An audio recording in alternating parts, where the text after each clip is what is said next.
Hey there, subscribe to my channel, and also press this bell icon so you never miss any new updates, cause whenever we upload new video you will get a notification on your phone. The test is in 4-part, Part 1, Part 2, Part 3, and Part 4. Now look at Part 1. Part 1. I'm here today with Helen Warner, who has been a vegetarian for many years and is going to talk a little about vegetarianism. First, you have some time to look at questions 1 to 6.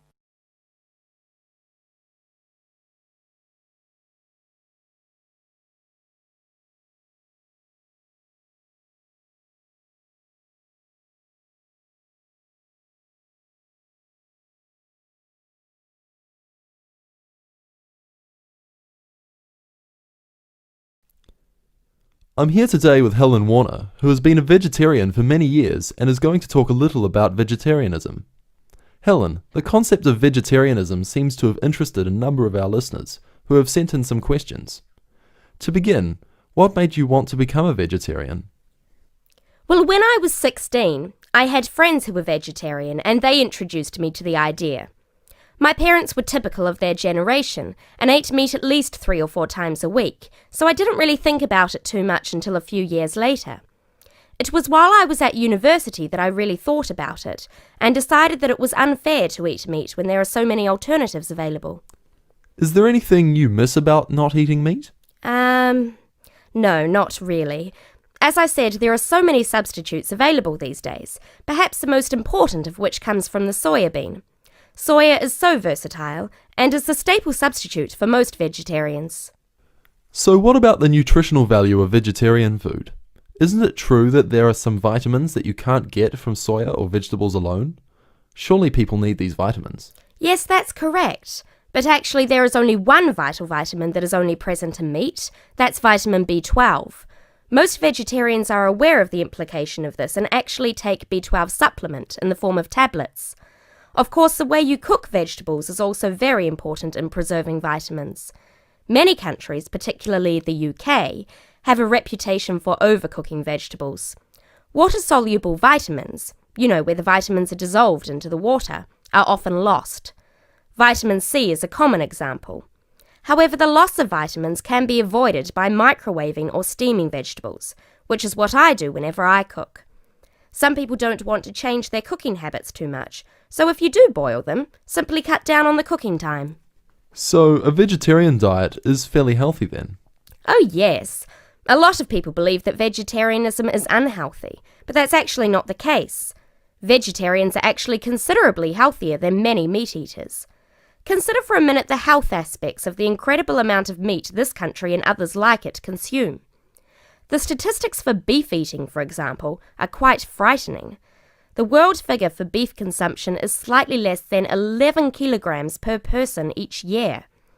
Yet in Europe, the average consumption is nearly double that at 21 kilos per person. And in the USA, it is even worse, with the average person eating 44 kilograms of beef every year. Before you hear the rest of the conversation, you have some time to look at questions 7 to 10.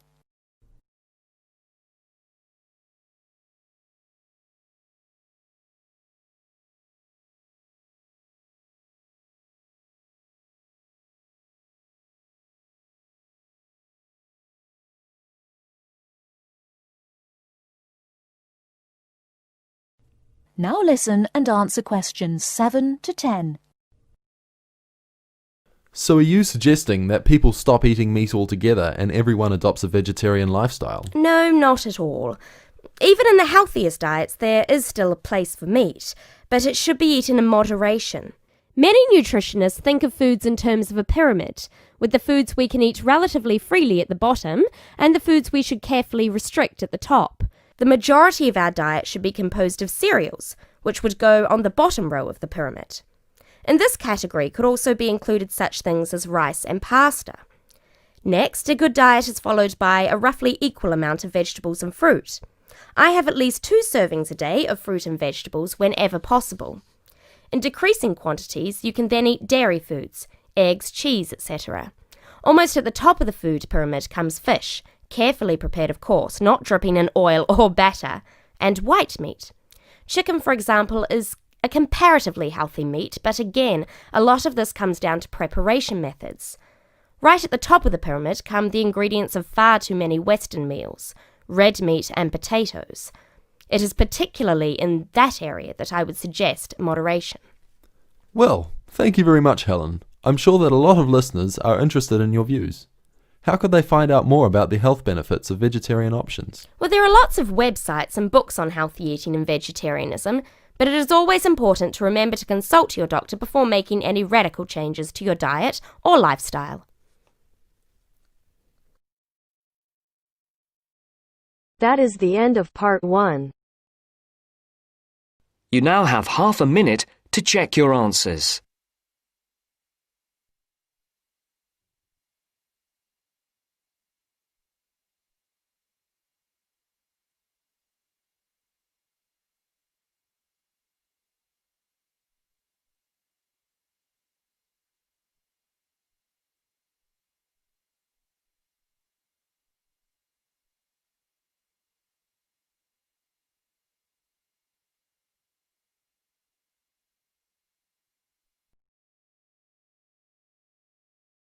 Now turns to part 2. Part 2. You will hear a telephone conversation about opening a bank account. First, you have some time to look at questions 11 to 17.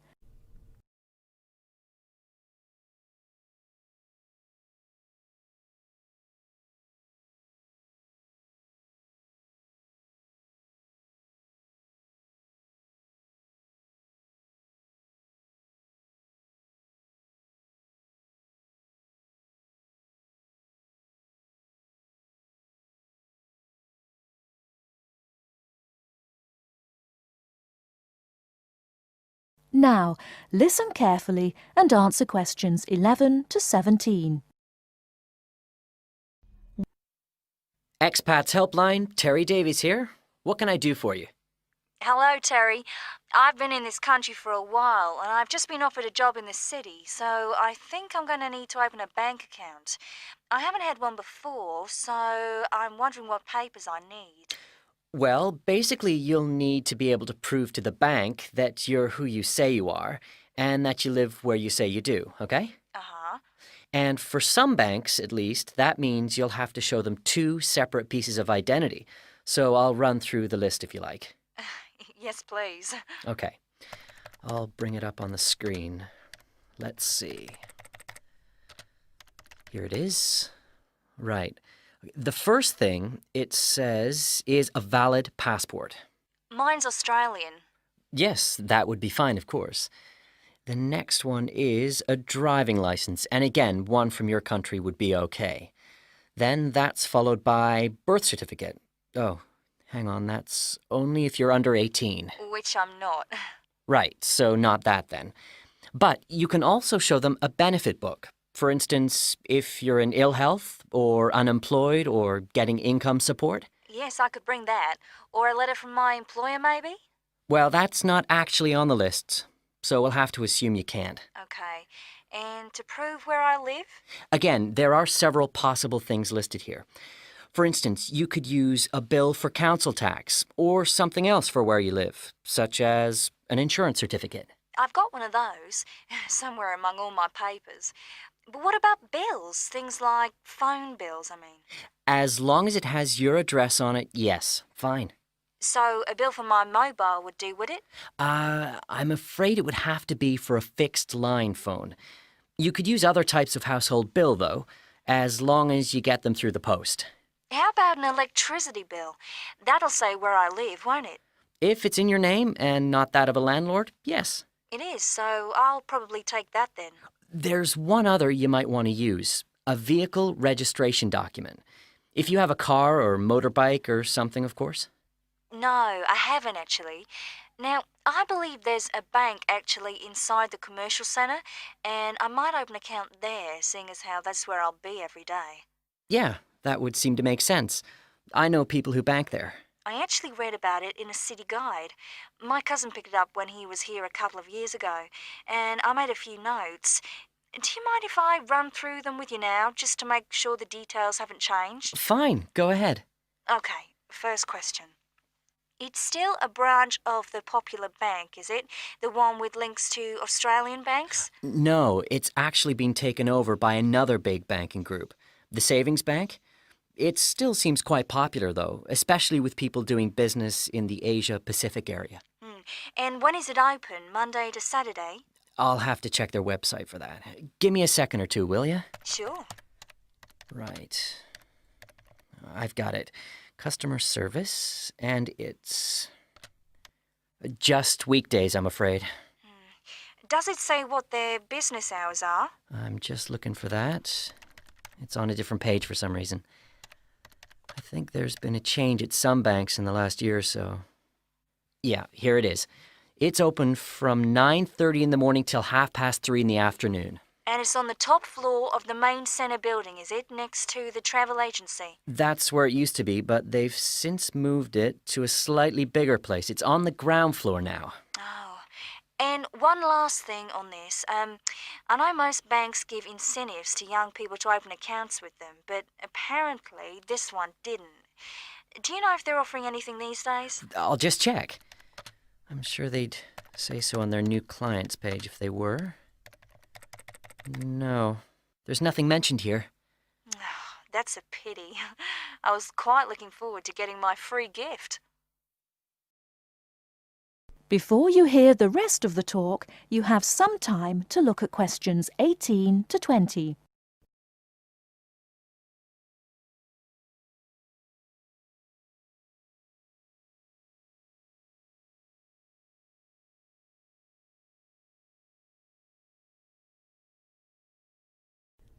Now listen and answer questions 18 to 20. There are plenty of other banks within walking distance, you know. It may be worth shopping around to see what they've got to offer. Longer opening hours, including Saturdays, perhaps less crowded. Can you tell me how to get to a couple of them? I know where the commercial centre is, so that's probably my best starting place. Sure. For the Royal Bank, you need to turn left when you leave the centre, go along Market Street past the post office, and turn left up Bridge Street past the Shaw Theatre. Then you take the first right. You'll see an internet cafe on the other side, and the Royal is just a bit further along on the right, directly opposite the Park Hotel. Okay, I've got that. What about the Northern Bank? For that one, you turn right as you come out of the centre and go along Market Street until you come to the junction with West Street. There you turn right again and carry on up as far as the next junction where you take a left. You'll see the bank from there. It's the third building on the right. Fine. And the last one, the National Bank? You can go either way from the centre, really. Up West Street or Bridge Street and then along past City Hall. The bank is on the other side of the road, right next to the tourist office. You can't miss it. Great. Thanks a lot for your help. Anytime. Bye. Bye.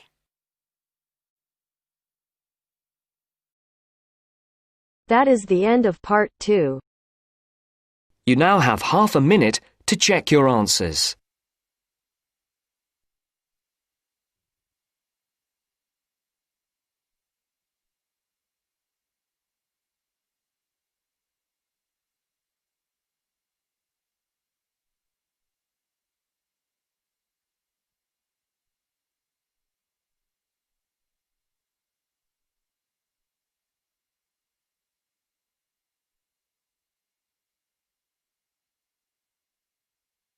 Now turns to part 3. Part 3. You'll hear two friends planning an event. First, you have some time to look at questions 21 to 26.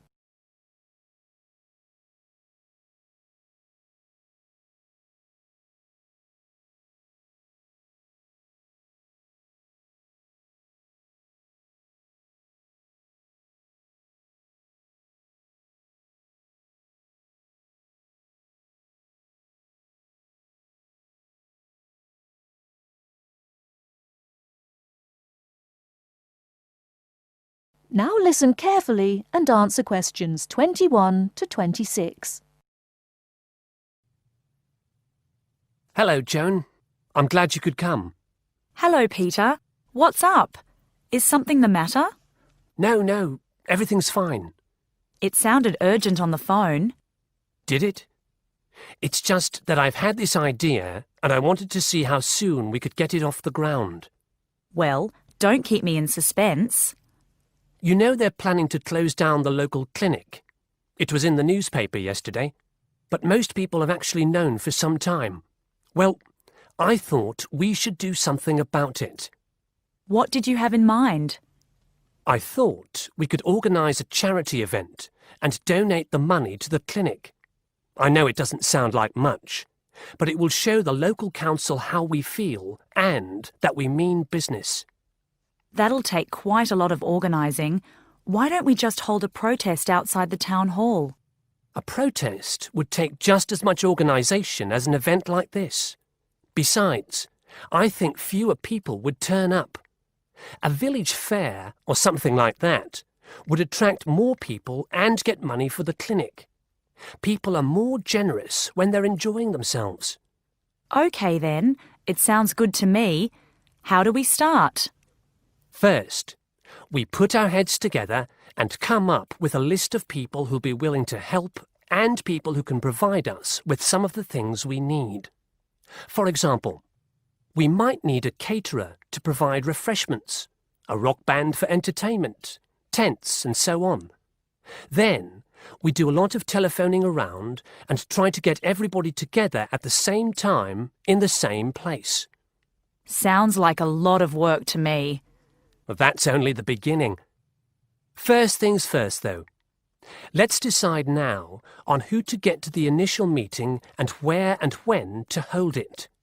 Fine. Well, the village hall would be the best place to have the meeting. It's not as big as the youth club, but it's warmer. There'll be no problem getting permission to use it, but I suppose it depends on how many people we invite. We don't want too many, otherwise the meeting will go on too long and nothing will get decided. But the village hall is a good idea. It's more official than having it in someone's living room. How many? 6 or 8 people to start with? 10 at the most? OK, now we have to decide on a suitable day and time. Suitable to everybody, I mean. A Saturday or Sunday would seem to be the best choice because people aren't at work on those days. But they may not like the idea of giving up a part of their weekend for a meeting. Unless we persuade them it's for a good cause, or that it's to their advantage, and that it'll all be a lot of fun. We'll provide refreshments, of course. What if some don't want to give up their weekend? Then we'll give them an alternative. Say, one evening in the week after everybody's finished work. We'll see which is the most acceptable to them. Then book the hall. I can do the refreshments for the meeting. I'll get Darren and Maggie to help me. I'm sure they'll be more than willing. Before you hear the rest of the talk, you have some time to look at questions 27 to 30.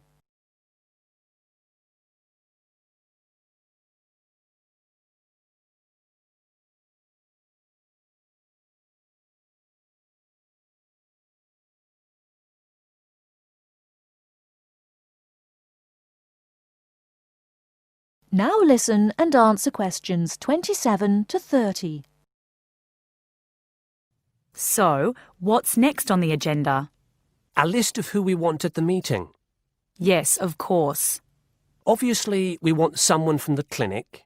I think Dr. Perkins would be best. He can tell us exactly what the financial situation is there. You know, how much money it takes to keep the place running, and how important it is for the community to have the clinic. The vicar too. He can rally lots of support. And Mr. Sims, our Member of Parliament. He is very busy, but I think I can persuade him to come, or get his wife to persuade him to come. I see her quite a lot socially. That's great. 2 other people I have in mind are Freddie Smith. The journalist? Yes. Well, he's the editor of the local paper now, and might be useful. He might let us advertise for free, and he'll know how to go about getting leaflets and posters printed. That's another thing. We'll need volunteers to put leaflets through people's doors and stick up posters all over the place. We can decide that at the meeting. What about the other person? What other person? You said you had two people in mind, Freddie Smith and... Oh, yes, Mr. Gates. Mr. Gates. Do I know him? You must do. He owns Greatfields Farm. We need a large area to hold the fete. Right. So how many have we got then? 7 or 8? There's Dr. Perkins, Mr. Sims, that journalist. Freddie Smith, you mean? Yes, him. And the vicar and Mr. Gates, the farmer. That's only 5. There's you and me. That's 7. That will do for now. Let's start making phone calls. That is the end of part 3. You now have half a minute to check your answers.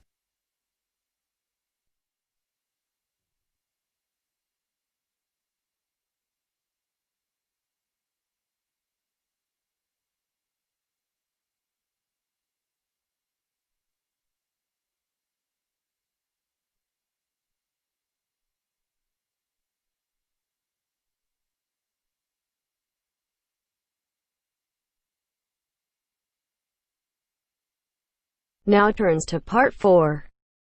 Part 4. You'll hear a lecture about Iron Age in Britain. First, you have some time to look at questions 31 to 40.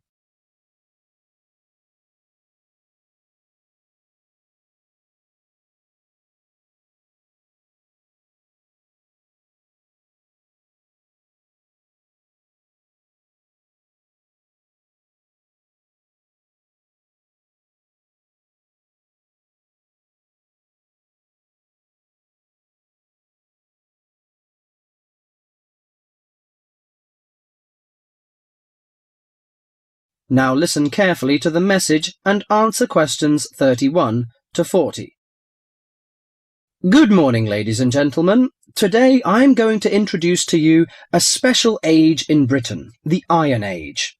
People at that time, you may be surprised to hear that, seem close to the men and women of today, because archaeologists discovered that they tried to vary their diet, improve their homes, and follow fashions. The period known as the Iron Age lasted in Britain for about 800 years, from 750 BC to 43 AD. There had been several dramatic changes by the end of the Iron Age, including coinage, wheel-thrown pottery, etc. People had started to live in larger and more settled communities. Furthermore, because of the differences in climate and geography, someone living in Yorkshire or Ireland would have eaten different food, worn different clothing, and lived in different housing conditions from someone living in southern Britain. Caesar commented that Britain was a land of small farms, and this has been proven by the archaeological evidence. Since Iron Age society was primarily agricultural, it is safe to presume that the daily routine would have revolved around the maintenance of the crops and livestock. Small farmsteads were tended by and would have supported isolated communities of family or extended family size. They produced enough to live on and a little extra to exchange for commodities that the farmers were unable to provide for themselves. For those farms, harvested crops were stored in either granaries that were raised from the ground on posts or in bell-shaped pits 2 to 3 meters deep. Some 4,500 of these storage pits have been found within the hill fort interior at Danebury in Hampshire, and if they were all used to store crops, this would have essentially made the site one large fortified granary. Although the archaeological evidence shows that cattle and sheep would have been the most common farm animals, it is known that pigs were also kept. The animals would have aided the family, not only with heavy farm labour, in the case of the cattle, such as the ploughing of crop fields, but also as a valuable form of wool or hide and food products. Horses and dogs are also observed in the archaeological evidence from both faunal remains and artefacts. Horses were used for pulling 2- or 4-wheeled vehicles, carts, chariots, while dogs would have assisted in the herding of the livestock and hunting. Besides agriculture and stock raising, The architecture in Iron Age is also worth mentioning. A very well-preserved settlement has been discovered at the site of Chislester in Cornwall. It was made up of individual houses of stone, with garden plots. In Wessex, the typical building on a settlement would have been the large round house. All of the domestic life would have occurred within this. The main frame of the round house would have been made of upright timbers, which were interwoven with coppiced wood, usually hazel, oak, ash, or pollarded willow, to make wattle walls. This was then covered with a daub made of clay, soil, straw, and animal manure that would weatherproof the house. The roof was constructed from large timbers and densely thatched. The main focus of the interior of the house was the central open hearth fire. This was the heart of the house to provide cooked food, warmth, and light. Because its importance within the domestic sphere, the fire would have been maintained 24 hours a day.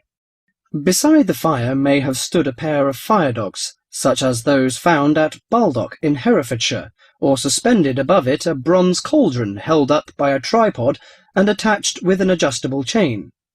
The ordinary basic cooking pots would have been made by hand, from the local clay, and came in varying rounded shapes, occasionally with simple incised decorations. As for eating, bread would have been an important part of any meal, and was made from wheat and barley. The dough would have then been baked in a simple clay-domed oven, of which evidence has been found in Iron Age houses. The barley and rye could also have been made into a kind of porridge. In addition to this, the grain was also fermented to make beer, and the surface foam that formed was scraped off and used in the bread-making process.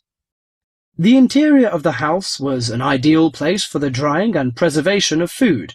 Smoke and heat from the constant fire would have smoked meat and fish, and would have dried herbs and other plants perfectly. Salt was another means of preserving meat for the cold winter months, but this was a commodity that could not be made at a typical settlement. Well, you can see that Iron Age people lived a decent life, didn't they? I'm going to introduce their culture and leisure time next time. Thank you. That is the end of part 4. You now have half a minute to check your answers.